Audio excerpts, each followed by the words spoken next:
नदी तेजी से बहती है और खूब आवाज करती है, लेकिन गहरी नहीं होती। गहराई किसमें होती है? नदी जिसमें मिलती है, किसमें? समंदर में। और समंदर की गहराई में कोई हलचल नहीं होती, एकदम शांत। तो अभी आपका जो ब्रेन है सेक्शन 1, वो सुपरफिशियल नदी है जो बहुत जोर से बह रही है। इससे फर्क नहीं पड़ता कि आप उसके साथ कितने खुश हैं। एक टाइम ऐसा आएगा जब आपको लगेगा कि इससे कुछ बेहतर होना चाहिए था यार। नमस्कार दोस्तों, स्वागत है आपका जेन्युगा चैलेंज 2023 में। एक बहुत पुरानी कहानी है। एक बार भगवान शंकर अपने बच्चों को कुछ सिखाना चाहते थे, ज्ञान देना चाहते थे, जेन्युगा सिखाना चाहते थे। तो पार्वती के साथ कैलाश में बैठ गए और हाथ में एक बहुत ही स्पेशल फ्रूट लेकर दिखाने लगे। जब वो फल हाथ में देखा तो दोनों भाई, एक तरफ गणेश और दूसरी तरफ कौन थे? सुब्रमण्यम को कार्तिकेय बोला जाता है। दोनों, गणेश और कार्तिकेय दोनों बोलते हैं, पापा ये फल हमको दे दीजिए ना खाने के लिए। पापा नहीं बोला होगा, कुछ और कहा होगा, पिताश्री। जैसा कि आप जानते ही हैं, शंकर जी ने कहा कि ये फल मैं उसको दूंगा जो उस पूरी दुनिया का चक्कर काट के सबसे पहले आएगा उसको। और जो कार्तिकेय थे, सुब्रमण्य, ये बेचारा गणेश मेरे से क्या कंपटीशन करेगा। खट से गए अपने पीकॉक के ऊपर, उनका राइड था, निकल गए एस्ट्रल ट्रैवलिंग करने के लिए ब्रह्मांड का। गणेश जी बड़े थे, वो अपना तेजी से निकल गए। पीछे देख रहे थे कहीं गणेश पीछे तो नहीं आ रहा, लेकिन गणपति उनके पीछे पीछे नहीं गए थे। बेचारे इतने मोटे ताजे, उनका पेट देखा था कैसा था, कितना तेजी भागते। और चूहा उनका साधन। इनका ज़्यादा दिमाग खराब नहीं करते हैं। चूहे को बोल दिया तुम साइड में बैठो। शंकर और पार्वती के चारों चक्कर काट लिए और वो फल लेकर के खाने लगे। शंकर जी ने कहा कि ये क्या है, पूरी दुनिया का चक्कर लगा लिया? बोलते हैं आप ही तो पूरी दुनिया है, तो आपका चक्कर लगा लिया तो दुनिया का चक्कर लगाना क्या जरूरत है, वो तो एक ही जैसी चीज़ है। उसके जवाब से काफ़ी खुश हो गए शंकर। ने कहा ठीक है तो मेरे समझदार बच्चे हो, लो खाओ। और वहाँ से बेचारे कार्तिकेय सुब्रमण्य वापस आए। को पता है मैं तो जीत ही जाऊँगा। देखा यहाँ पर गोलू महाराज खपड़ खपड़ खाए पड़े, अपना फ्रूट खाए पड़े हैं। कहा मेरा फल कहाँ है? देखो खा तो रहा है। उसने पूछा ये कैसे कर सकते हैं आप, ये तो गलत है। तो उन्होंने पूरी बात बताई। और तब इस एक चीज़ से उनको समझ में आया कि ये अंडरस्टैंडिंग की चीज़ है कि पूरी दुनिया है क्या। वो समझ नहीं पाए थे। उनको लगता था कि मैं सब कुछ जानता हूँ, मैं बहुत बड़ा सेज हूँ, ऋषि हूँ। उनके सामने झुके, पेरेंट्स के सामने, और माफ़ी मांगी सुब्रमण्यम ने। ये तो कहानी थी। इस कहानी का सोल क्या है? ये हमारे अंदर का जो थॉट प्रोसेस है वो गोल गोल घूमते रहता है पूरी दुनिया में। उसको शांत होना पड़ेगा। गणेश जी वहीं बैठे रहे, शांत रहे। ये फ्रूट की वजह से नहीं, ये उनके कंफ्यूजन की वजह से घूम रहे थे वो कार्तिकेय। यही है आत्म प्रदक्षिणा, कि जब भी आप परम तत्व को, ईश्वर को जानना चाहते हैं, दुनिया का चक्कर मत लगाइए, बस अपने अंदर के ईश्वर का चक्कर लगाइए और वहीं शांति से बैठ जाइए। हम लोगों को एहसास नहीं होता, जैसे कोई टॉर्च हो। बचपन में आपने शायद ये एक्सपेरिमेंट किया हो, मैंने तो किया था। टॉर्च को जला करके चादर के ऊपर लगा देते थे या कंबल के ऊपर, देखते थे कि वो लाइट कितना पेनिट्रेट कर पाती है। और जब जलाइए तो चमकता था, चादर चमकती थी। हमारा ब्रेन भी चमकता है। मैं आज बड़ी मम्मी से बोल रहा था कि जब भी हम कुछ सोचते हैं, हम कर्म करते हैं। जब हम करते हैं तब नहीं, जब हम कुछ सोचते हैं तब भी कर्म करते हैं। अब मेरे दिमाग ने सोचा, काश मेरे पास एक बड़ी सी कार होती, या काश मेरी शादी मेरे बॉयफ्रेंड से या गर्लफ्रेंड से हो जाती। ये कर्म है। और ये कर्म का फल क्या होगा? जो हम सोच रहे हैं वो नहीं होगा। किसी भी कर्म का फल क्या होता है? अभी हमने हैबिट की सीरीज बनाई, उससे क्या समझ में आया? किसी भी थॉट का क्या फल होगा? करते रहो करते रहो करते रहो। जो चीज आप करेंगे वही करना आपके लिए आसान हो जाएगा। हाँ। अगर मैंने अनकॉन्शियसली अपने माइंड में एक थॉट चलने दिया है, तो वही चीज करते रहने के लिए मैं अपने आप को ट्रेन कर रहा हूं। ये बात इसलिए उठी थी क्योंकि बड़ी मम्मी किसी के बारे में पूछ रही थी कि वो दुखी थी और उस बच्ची ने सुसाइड किया, और एक और बच्ची बहुत परेशान और दुखी है, वो गलत चॉइसेस ले रही है। मैंने कहा नहीं, गलत चॉइस ले नहीं रही है, वो गलत चॉइस है। उसका ब्रेन एक अनकंट्रोल्ड जंगली घोड़े की तरह दौड़ रहा है और वो कहीं जा नहीं रहा है, बस दौड़ रहा है। इसी को बोलते हैं interplay of the qualities of the centres. ये जो ब्रेन है वो क्यों दौड़ रहा है? क्योंकि ये जंगली है। और जंगली जानवर के साथ क्या करते हैं आप? बांध के रखते हैं, बच के रहते हैं। लेकिन ये तो आप ही का ब्रेन है, इससे कैसे बचेंगे? आपने बेताब फिल्म नहीं देखी? अरे बहुत अच्छी फिल्म थी, first film of Sunny Deol ji, बेताब।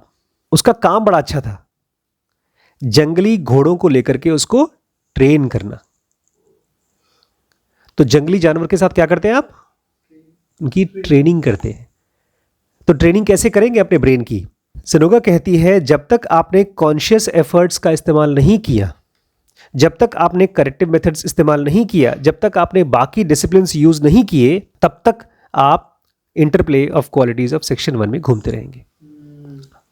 मुझे याद है जब मैंने ज़ुनुगा पढ़ना शुरू किया था, उसके बाद जो मुझे मिलता था स्कूल के बच्चे, टीचर्स, ट्यूशन पढ़ने के लिए कुछ बच्चे आते थे, वो उनके माँ बाप, उनके भाई बहन, उनके रिश्तेदार, जहाँ कहीं भी जाता था मैं उनको एक ही चीज़ सिखाता था, IESM, corrective methods, speed, efficiency, drift watching, food, sleep, regulation of sex, यही सिखाता था मैं बड़ी मम्मी को बोल रहा था, तुम्हें क्या लगता है कि ऐसा क्यों हुआ मेरे साथ इस लाइफ में? कल हमने पढ़ा था ना, अंतमति सा गति। जैसी आपकी अंत में मति होगी वैसे ही आपकी गति होगी। अगर मैं इस समय कुछ सोच रहा हूं या कर रहा हूं तो वो चीज़ करते रहने के लिए मेरा ब्रेन तैयार हो रहा है, और यही कल भी करने के लिए चांस बढ़ेंगे। जैसे श्रीश को अभी नागपुर जाने के लिए आंसू आया, गौरी को नोएडा न जाने के लिए आंसू आए, आपको डर लग रहा है बेंगलोर कैसे जाऊंगा, मैं ट्रेन से जाऊंगा या वहाँ क्या करूंगा। तो जब भी आपके साथ कुछ ऐसी चीज़ होती है जो आप नहीं चाहते आंसू बहाना, राइट? हमें से कोई नहीं चाहता डरना। तो जब भी कोई ऐसी चीज़ होती है तब एक रेगुलेशन, एक ट्रेनिंग चाहिए आपके माइंड को। और कैसे मिलेगा वो ट्रेनिंग? अपने ब्रेन को कैसे ट्रेन करेंगे? Corrective methods, 3 step rhythmic breathing. हमारे साथ ऐसी चीजें क्यों होती हैं जो हम नहीं चाहते? होती हैं। ये है interplay of the qualities of centres. इस दुनिया में कोई आपका बुरा करता नहीं है, खाली एक ही बुराई है कि आपने अपने जंगली घोड़े को छोड़ रखा है और आपको ये लगता है कि वो ट्रेंड है, वो आपके आई सेंटर का, ई सेंटर का, एस सेंटर का जंगली घोड़ा है। इसलिए जब मैं वॉक करता हूं, मैं कहीं चलता हूं, मैं किसी से बात करता हूं, मैं बार बार अपने आप को देखता हूं मेरे ब्रेन में कौन सा थॉट चल रहा है, ये कौन सा थॉट चल रहा है। और कभी कभी जब कोई बहुत ड्रास्टिक चीज मेरे साथ हो जाती है तब तो मैं I put my foot down. इतना ड्रास्टिक थॉट कैसे चला मेरे अंदर में, इतना गुस्सा मुझे कैसे आया, और जाकर तुरंत मैं 3 step corrective method, other disciplines follow करता हूं। इससे फर्क नहीं पड़ता है कि आप कितनी किताबें पढ़ते हैं। ज़ुनुगा या कोई भी स्पिरिचुअल बुक खाली सोचने वाली चीज नहीं है, एक्शन वाली चीज है। हो सकता है आज आप बहुत खुश हैं, बहुत खुश, इससे फर्क नहीं पड़ता। एक दिन ऐसा आएगा, जगेगा दिमाग में कि यार कुछ बदलना चाहिए। How ever happy a person may be with section 1, आपका सेक्शन 1 की वजह से आप एंजॉय कर रहे हैं अपनी लाइफ को, आप खाने को एंजॉय कर रहे हैं, आप फिल्मों को एंजॉय कर रहे हैं, दोस्ती को एंजॉय कर रहे हैं, कितने भी खुश हैं अगर आप सेक्शन 1 से। सेक्शन 1 इनहेरेंटली स्ट्रॉन्ग करोजन है। करोजन समझते हैं क्या होता है? सड़ना, जैसे लोहा जो होता है जंग लग जाता है, ऐसे ही जब आप कुछ सोचते हैं, कुछ एंजॉय करते हैं, कुछ भी करते हैं, आपका ब्रेन करोड़ हो रहा है, जंग लग रहा है उसको, वो धीमे धीमे खत्म हो रहा है। क्यों? क्योंकि उसको उसी टाइप की एक्टिविटीज की आदत पड़ रही है, जो एंजॉयमेंट आप ले रहे हैं उसको उसी की आदत पड़ रही है। सेक्शन 1 वो चीज है ही नहीं हमारा माइंड का जिसके साथ हम खुश रहें। It is section 2। और खुशी नहीं, the perfect state for the mind is not खुशी, not happiness, not excitement, but peace. नदी तेजी से बढ़ती है और खूब आवाज करती है, लेकिन गहरी नहीं होती। गहराई किसमें होती है?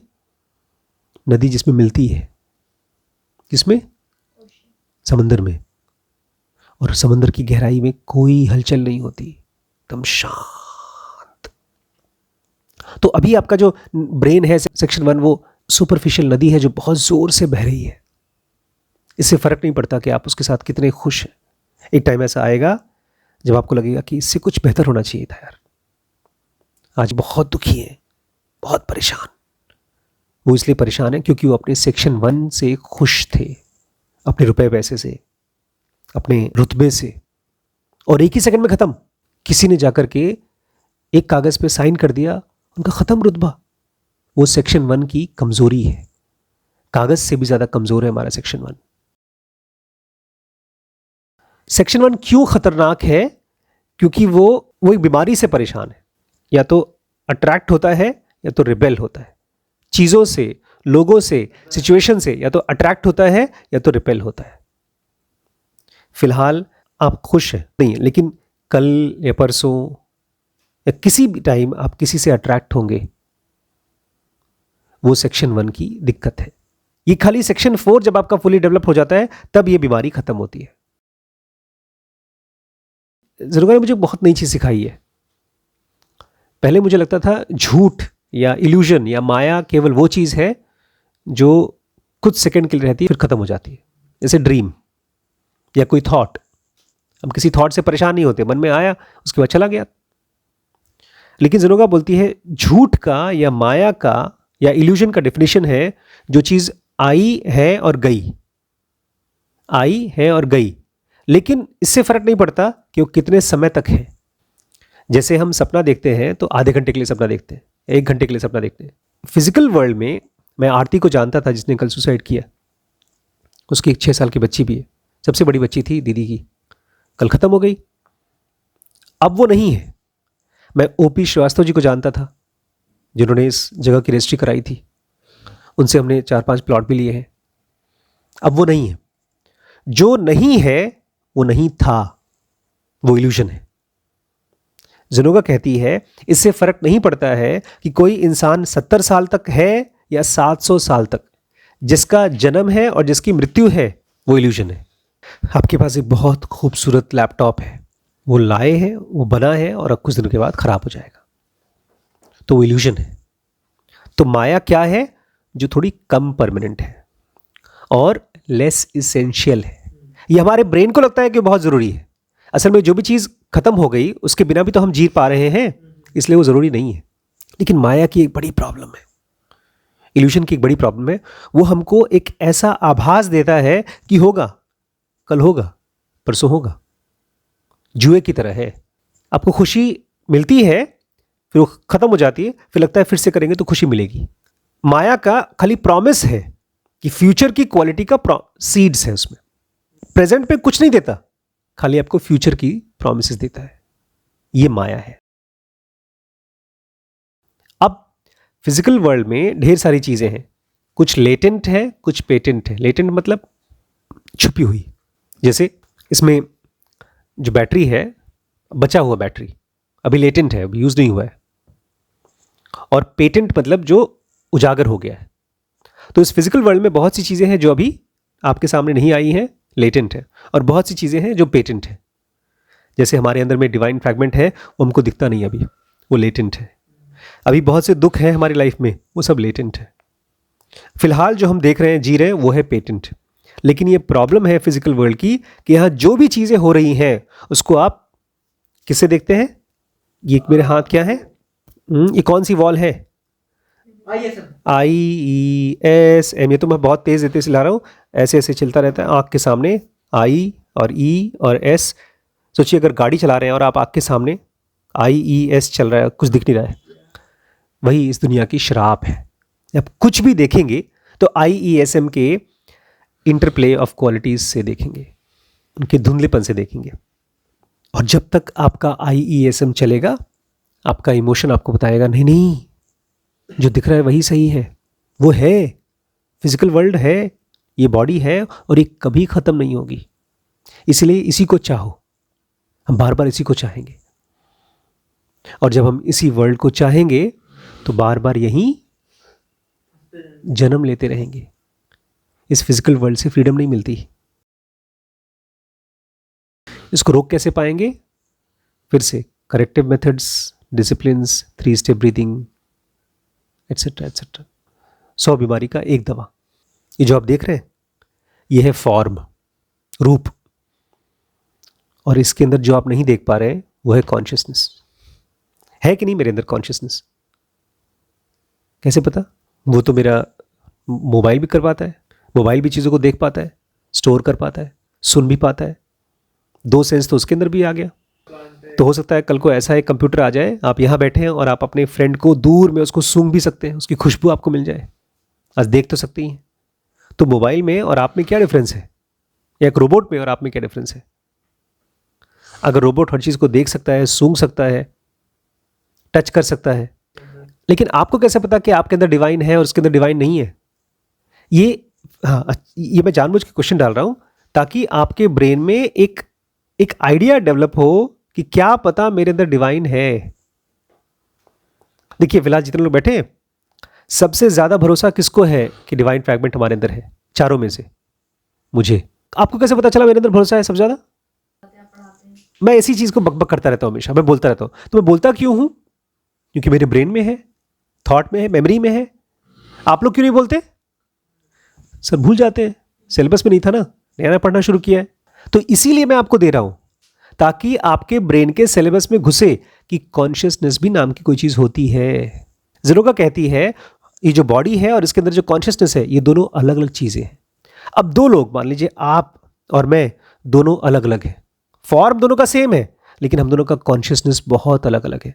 मैं बहुत हायर स्टेट ऑफ कॉन्शियसनेस में हूं, सेक्शन 4 पे हूं, सेक्शन 1 पर है। इसलिए कभी भी धोखे में मत रहिएगा। किसी इंसान को देखते हैं और वो आदमी बहुत समझदारी से बिहेव करता है और कोई आदमी बहुत बेवकूफ़ी से बिहेव करता है, इसका मतलब उसका फिजिकल फॉर्म तो है जैसा भी है लेकिन उसकी कॉन्शियसनेस एकदम अलग है। एक ऋषि है, उसकी कॉन्शियसनेस की वजह से आपको कॉन्शियसनेस पे काम करना है। आप ये मत कहिएगा सर मैं बॉडी हूं, मैं क्या कर सकता हूं। आप बॉडी होने के बावजूद भी आप ऋषि बन सकते हैं, आप एक सेज बन सकते हैं। एक ही बॉडी में इतनी हाइटेंड कॉन्शियसनेस रह सकती है जिसकी कोई कल्पना नहीं कर सकता, और एक ही बॉडी में एक आदमी जानवर की तरह भी रह सकता है, ब्रूटल एनिमल जो मर्डरर हो। कुछ लोग हैं जो सेक्शन 1 से काम करते हैं और सेक्शन 1 के भी आई सेंटर से, कुछ लोग ई सेंटर से, कुछ लोग एकदम एस सेंटर से। एस सेंटर पता है क्या होती है? Brute force without intelligence. आप प्लीज पहचानिए अपने माइंड में, जब ब्रूट फोर्स विदाउट इंटेलिजेंस काम करे तो उसको पहचानिए, नहीं तो चला जाएगा। सबसे बड़ा खतरा वो है जो आपके अंदर चल रहा है और आप पहचान नहीं पाते। मैं बड़ी मम्मी को बता रहा था, मेरे साथ पता नहीं क्या हुआ जब ज़ेनोका मेरी लाइफ में आई कि अचानक से मैंने अपने आप को पहचानना शुरू कर दिया। मैं कर क्या रहा हूं? मैं प्रॉमिसेस दे रहा था और पूरा नहीं होता था। मैं सोचता था, मैं कर नहीं पाता था। मैंने पहचानना शुरू किया मेरे अंदर के इंस्टिंक्ट को, एनिमलिस्टिक पार्ट को, इमोशन को अलग तरीके से। ज़ेनोका कहती है बहुत रेयर लोग होते हैं जो सेक्शन 4 से काम कर सकते हैं, और केवल एक है बस, वो है महाअवतार। वो सेक्शन 4 के भी बियॉन्ड से काम कर सकते हैं। शरीर के साथ धरती पर रहते हैं फिर भी सेक्शन 4 के बियॉन्ड काम कर सकते हैं, और इसके बाद आपको कोई रूप लेने की जरूरत नहीं है धरती पर। जब आप सेक्शन 4 के बियॉन्ड चले जाते हैं उसके बाद आपका जन्म क्यों नहीं होता? क्योंकि आप इतने बड़े हो चुके हैं कि ह्यूमन फॉर्म आपको सस्टेन नहीं कर सकता। जैसे एक समंदर एक कटोरे में नहीं आ सकता, ऐसे आपकी कॉन्शियसनेस इतनी प्रगाढ़ हो चुकी है, इतनी बड़ी हो चुकी है, इतनी गहरी कि अब इस बॉडी में समाती नहीं है। इसलिए आप ह्यूमन फॉर्म नहीं ले सकते। उसके बाद लास्ट में फिर से आपको याद दिला दूं, आपका माइंड कुछ बोलता है और उससे इल्यूजन्स क्रिएट होते हैं। कुछ भी बोलता है तो इल्यूजन क्रिएट होते हैं। आप किसी चीज़ की तरफ अट्रैक्ट होते हैं। ध्यान रखिएगा, टॉर्च, जैसे ये ब्रेन है, ये ब्रेन में टॉर्च जल रहा है। जैसे ही टॉर्च जला, श्रीश, तो मैं श्रीश की तरफ गया। गरिमा, मैं गरिमा की तरफ गया। जैसे ही टॉर्च जला, जैसे ही कुछ सोचा, मैं एक इल्यूजन में फंसा। ये दिन में 10 बार या 20 बार, ध्यान रखिएगा, ये माया है। एक थॉट आया, एक इल्यूजन में फंसे आप। जब तक आप थॉट में नहीं हैं, आप रियलिटी में हैं। जैसे सोचे फंसे। अकेले बैठ करके शीशे में देखिए और देखिए कि थॉट आया, अरे यार थॉट आया। जैसे थॉट आया आप इल्यूजन में हैं। इसी प्रोसेस में आपका सेक्शन 2 खुलना शुरू हो जाएगा। अदरवाइज आप कुछ न कुछ कर्म कर रहे हैं, अब फंस रहे हैं। जब भी टाइम मिले अपने माइंड को देखिए, thoughts and without thoughts. Thoughts को रोकने का एक सिंपल तरीका बताइए। हमने वहां पर किया था नागपुर में। हाँ, ब्रीदिंग रोक दीजिए, फिर छोड़िए और सांस लेते लेते थॉट्स के बिना देखिए अपने आप को। और जैसे ही थॉट आया आप एक इल्यूजन में फंसे, ये चीज को देखिए। जैसे आज मैं आपसे जो बात कर रहा था पैसे को लेकर के, आप रियलिटी पहचान नहीं पाए मेरे ब्रेन में क्या चल रही थी। हम इल्यूजन्स को देते हैं और लेते हैं, और हमारा सेक्शन 1 का इंटरप्ले इल्यूजन्स क्रिएट करता है। इसलिए उसको पकड़िए, चित्त वृत्ति निरोध करिए। चित्त मतलब माइंड, वृत्ति मतलब उसके वेव्स को, और निरोध मतलब उसको रोकिए, उसको मत होने दीजिए। आपका ब्रेन एक बड़ा सा समंदर है, उसकी वेव्स को कुछ देर के लिए रोकिए। आसपास की दुनिया के साथ कनेक्ट करिए, चित्त वृत्ति निरोध करिए।